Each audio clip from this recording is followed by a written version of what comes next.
Good morning dear students. अब हम food crops other than grains के बारे में पढ़ेंगे। उसमें सबसे पहला आता है शुगर केन।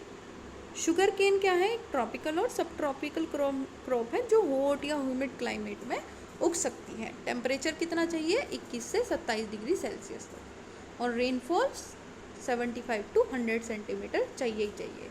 इरिगेशन, जहाँ पे अगर लो रेनफॉल होती है तो हम वहाँ पे इरिगेशन, अगर फैसिलिटी है तो हम इरिगेशन की मदद से भी कर सकते हैं।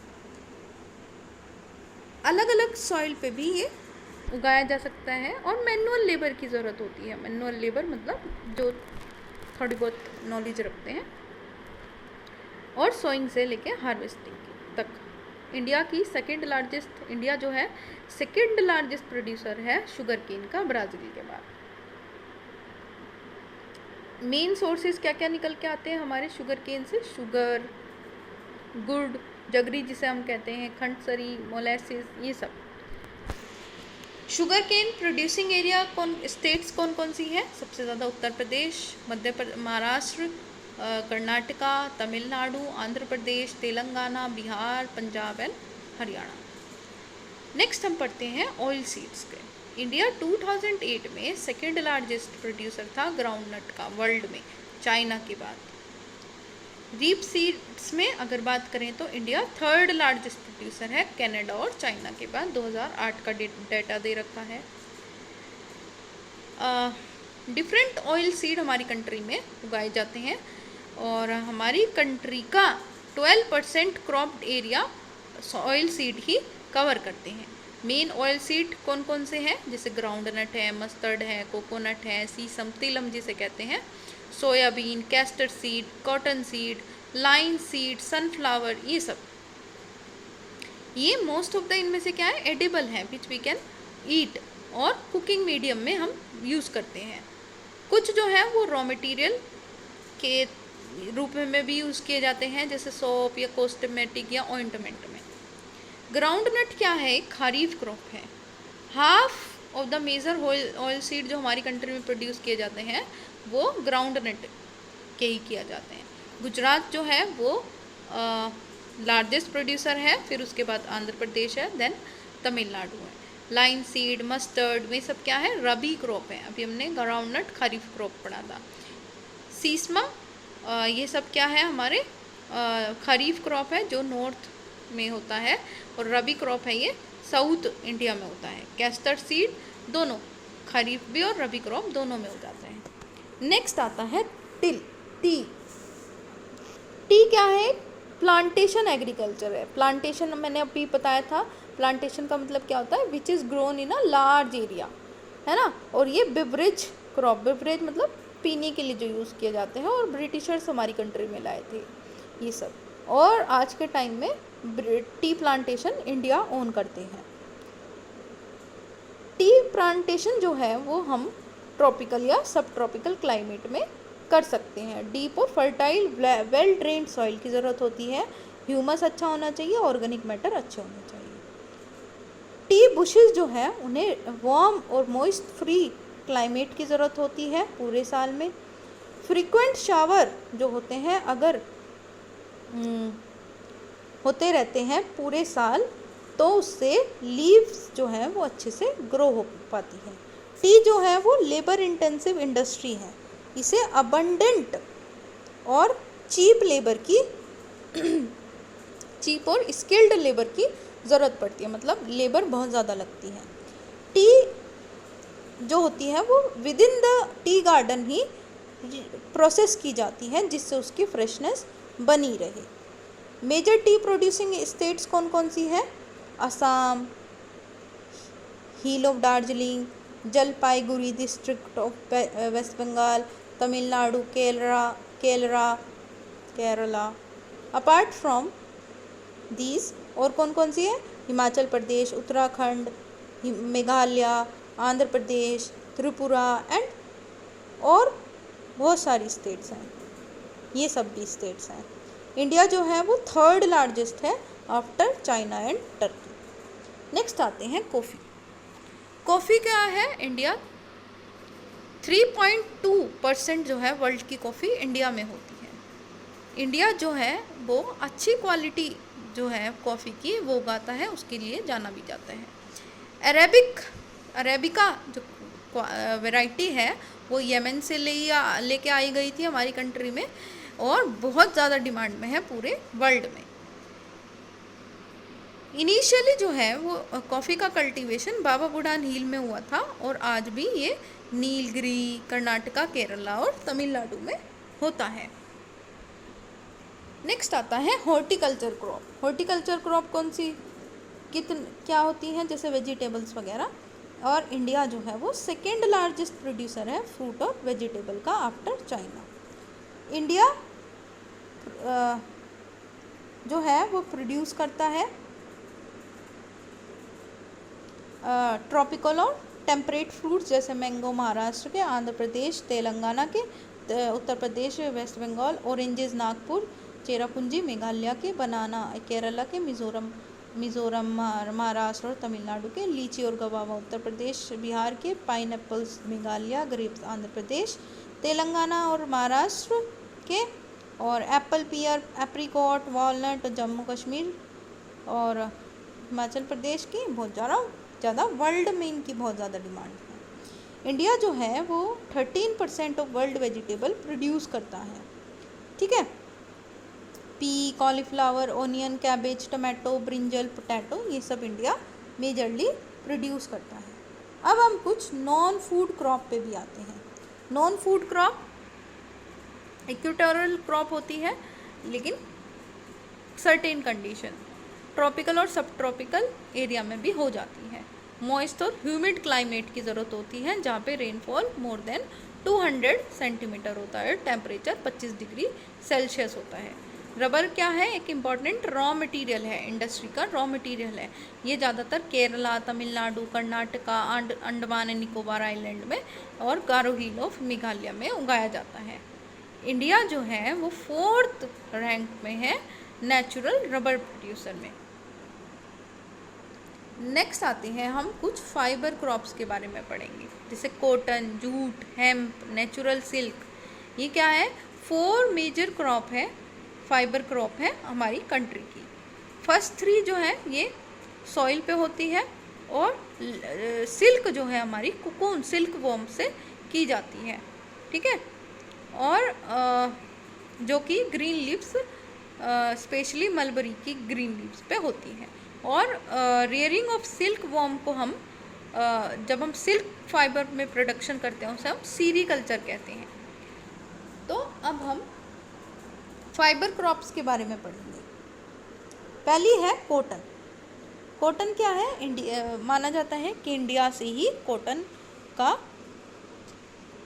को ओरिजिनल होम माना जाता है। मेन रॉ मटेरियल है कॉटन टेक्सटाइल का।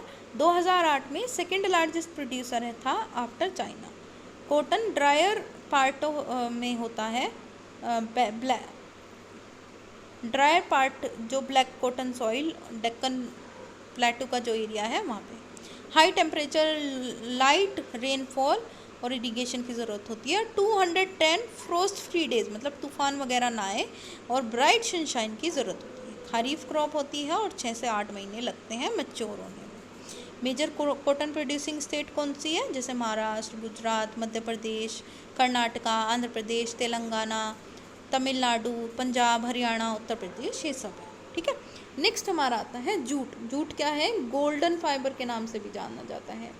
जूट कहाँ होता है, वेल ड्रेन फर्टाइल सॉइल में होता है, ठीक है, जहाँ पे फ्लड से प्लेन होते हैं, जहाँ पे सॉइल जो है एवरी ईयर रिन्यू हो जाती है, क्योंकि वहाँ पे एलुवियम आता है हर साल।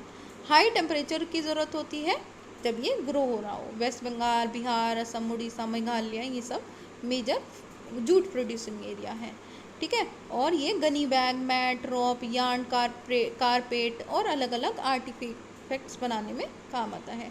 हाई कॉस्ट की वजह से ये अपना मार्केट खोने लगा है, और सिंथेटिक फाइबर या पैकेजिंग मटेरियल नायलॉन क्योंकि आने लगा है, इसकी वजह से ये अपना मार्केट खोता जा रहा है। अब टेक्नोलॉजिकल एंड इंडस्ट्रियल रिफॉर्म क्या क्या आए हैं। इंडिया में एग्रीकल्चर तो बहुत टाइम से हो रहा है, लेकिन सस्टेनेबल यूज़ नहीं हो रहा है और ना ही कंपेटेबल इंस्टीट्यूशनल चेंजेस हो रहे हैं। इसकी वजह से एग्रीकल्चर का डेवलपमेंट ज़्यादा नहीं हो पा रहा है। इरिगेशन नहीं है हमारी कंट्री में, बहुत सारे पार्ट में हम मॉनसून और नेचुरल फर्टिलिटी पे ही डिपेंड है, और ग्रोइंग पॉपुलेशन बहुत ज़्यादा होती जा रही है, ये भी बहुत ज़्यादा चैलेंज है। और 60% ऑफ पॉपुलेशन को एग्रीकल्चर ही लाइवलीहुड दे रहा है, तो हमें टेक्निकल और इंस्टीट्यूशनल रिफॉर्म्स करने ही पड़ेंगे। तो कलेक्टिवाइजेशन बहुत ज़रूरी है, consolidation of land holding, cooperation, abolition of zamindari, ये सब बहुत ज़रूरी है। ठीक है, अगर हमें इंस्टीट्यूशनल रिफॉर्म लेके आनी थी।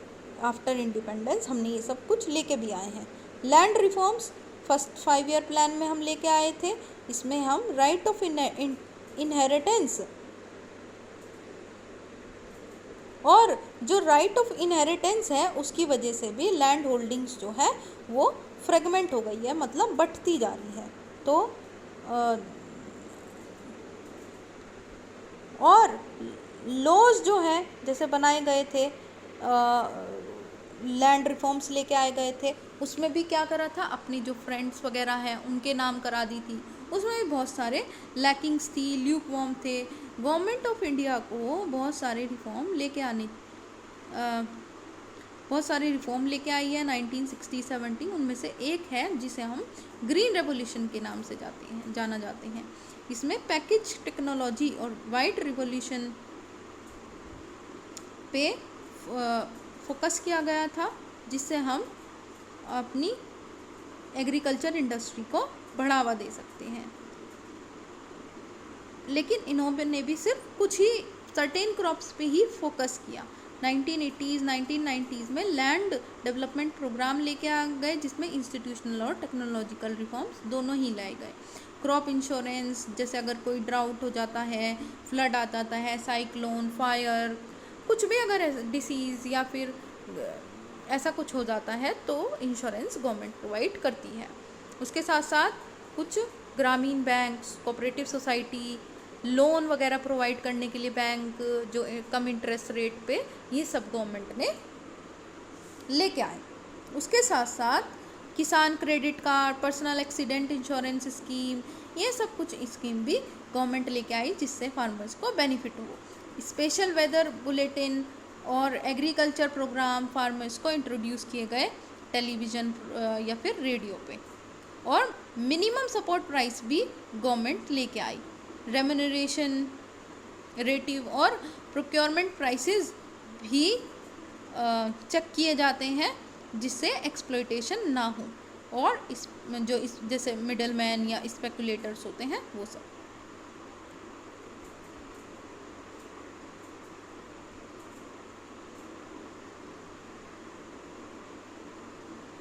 इसमें भूदान और ग्रामदान के बारे में बता रखा है, ये आप एक बार रीड कर लीजिएगा।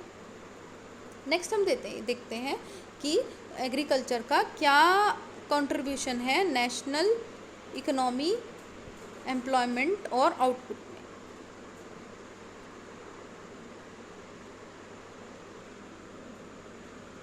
Contribution of agriculture to the national economy, employment and output.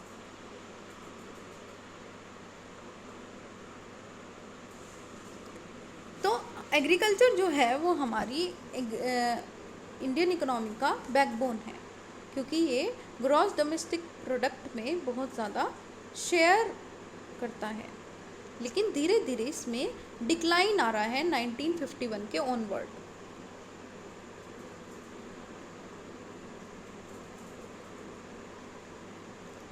– 52% जो है टोटल वर्कफोर्स वो एम्प्लॉय करता है फार्मिंग सेक्टर, जो कि मतलब हमारा more than half Indian population हमारी रहने के लिए, सरवाइव करने के लिए एग्रीकल्चर पे ही डिपेंड हो रही है। अगर जीडीपी में इसका शेयर डिक्रीज़ हो रहा है तो ये कहीं ना कहीं बहुत ज़्यादा सीरियस कंसर्न है, क्योंकि एग्रीकल्चर में अगर कोई भी डिक्लाइन या स्टेग्नेशन हो रहा है तो इकोनॉमी के हर एक जो भी सोसाइटी में लोग रह रहे हैं उन सबको इफ़ेक्ट पड़ेगा ही पड़ेगा। तो गवर्नमेंट को ने बहुत सारे मॉडर्नाइजेशन एफर्ट लेके आए हैं। ICAR मतलब Indian council of agriculture research, agricultural university, veterinary service, animal breeding centres, horticulture development, research and development, metrology में, वेदर फोरकास्ट में, इनमें बहुत ज़्यादा कंट्रीब्यूट करा है जिससे इंडियन एग्रीकल्चर इम्प्रूव हो सके। और रूरल इंफ्रास्ट्रक्चर भी बढ़ाया गया है जिससे जो लोग हैं उनको मॉनसून वगैरह की या इम्पोर्टेंट इन्फॉर्मेशन मिलती रहे। टेबल 4.1 देख लीजिए आप। GDP में एग्रीकल्चर जो है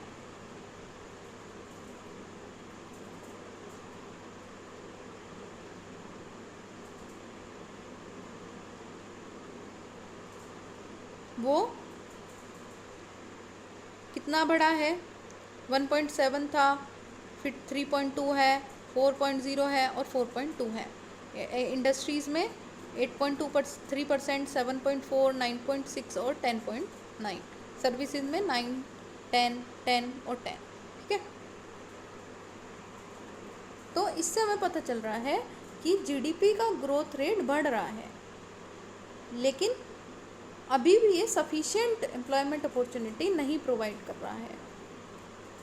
ग्रोथ रेट जो है वो बहुत कम होता जा रहा है एग्रीकल्चर का, और बहुत सारे चैलेंजेस फेस करने पड़ रहे हैं हमारे एग्रीकल्चर इंडस्ट्री को, क्योंकि इंटरनेशनल कंपटीशन बहुत ज़्यादा बढ़ता जा रहा है। और गवर्नमेंट भी अपना इन्वेस्टमेंट एग्रीकल्चर में कम करती जा रही है, जैसे irrigation, power, rural road, market, इन सब में कम करती जा रही है। मैकेनाइजेशन, सब्सिडी जो है वो धीरे धीरे डिक्रीज़ होती जा रही है, तो कॉस्ट ऑफ प्रोडक्शन भी बढ़ती जा रही है फार्मर्स की, और इम्पोर्ट ड्यूटी कम करनी पड़ रही है, तो उससे जो दूसरी कंट्री के लोग हैं वो हमारी कंट्री में आके एक्सपोर्ट कर रहे हैं।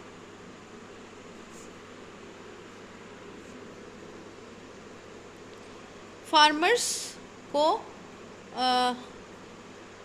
एम्प्लॉयमेंट कम है एग्रीकल्चर में, और इन्वेस्टमेंट जो है फार्मर ने कम करनी शुरू कर दी है। अगर इन्वेस्टमेंट कम करेंगे तो आउटपुट